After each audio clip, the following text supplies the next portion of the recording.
right, Tommy, back again here at your old stomping grounds, start of the prospects camp. So you want to talk a little bit about what's going on here today? Yeah, do you know what we wanted to do is we'd obviously been coast to coast on the Got Game trials. We'd gone to the U Sports draft, and there's a lot of good local young players and some international trialists, and we thought what a great opportunity during University Reading Week to have a prospects camp. So it's something that we exercised in September when we were looking at some local players, and this gives us a good chance to pool all the players that we've drafted and look at them through a training camp before pre-season starts on March 1. Mm-hmm. So what would you say, how many spots you got left to fill, and how many guys you have here, and how does that all kind of mold together? Well, we've signed publicly 14. We've got another one coming this week.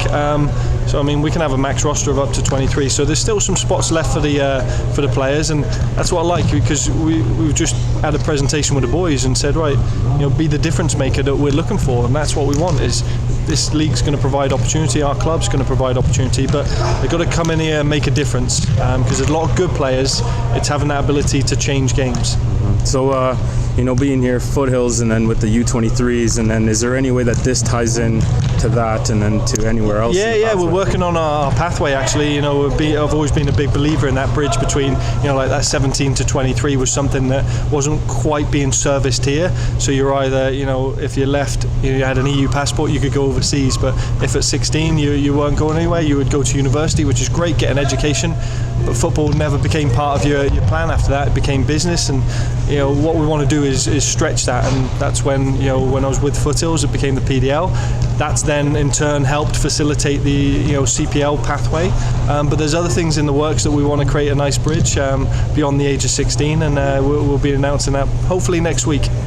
So everyone's chomping at the bit, schedules, and that's a big talk right now. And when is that coming soon? Can we expect that soon? And then kind of what does that mean for Foothills Cavalry leading now into kind of the beginning of the season? Listen, I'm the same as everyone else. I'm desperate for the schedule to come out, because it's you want to know where you're at. You want to know when your first home game is. You want to know when you're first away. How you open the season, how you close the season. We've seen a few iterations being bounced about, but nothing permanent. We're just at the holding our, spinning our tyres now, waiting for the league. So once that's out, I'm sure fans and each of the clubs will be happy. But hopefully before the end of the month. Would you guys be announcing any of the pre-season games or anything going on in March? Yeah, we'll likely have a feature game. Some of it we're bound by the weather, so some of it we'll have to have just indoors, and it'll be practice games. But we'll definitely have a feature game that will bring the fans hopefully to the stadium. Give them an experience before we kick off the season. So we're looking near the end of April for that one. Okay. And one last thing. So there's a bit of talk about a big name potentially coming to the CPL signing, and care to touch on that at all?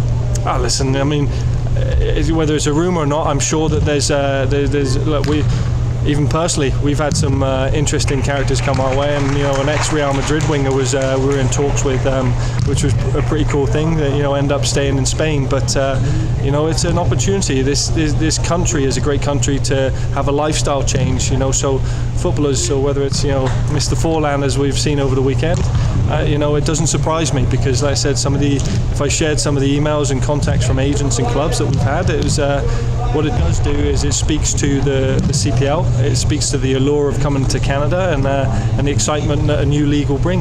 I guess it's got to be easier to track guys to Calgary over Winnipeg, I guess, to climate-wise. I would like to think so. Yeah, okay. Cheers, Tommy. Thanks. Cheers.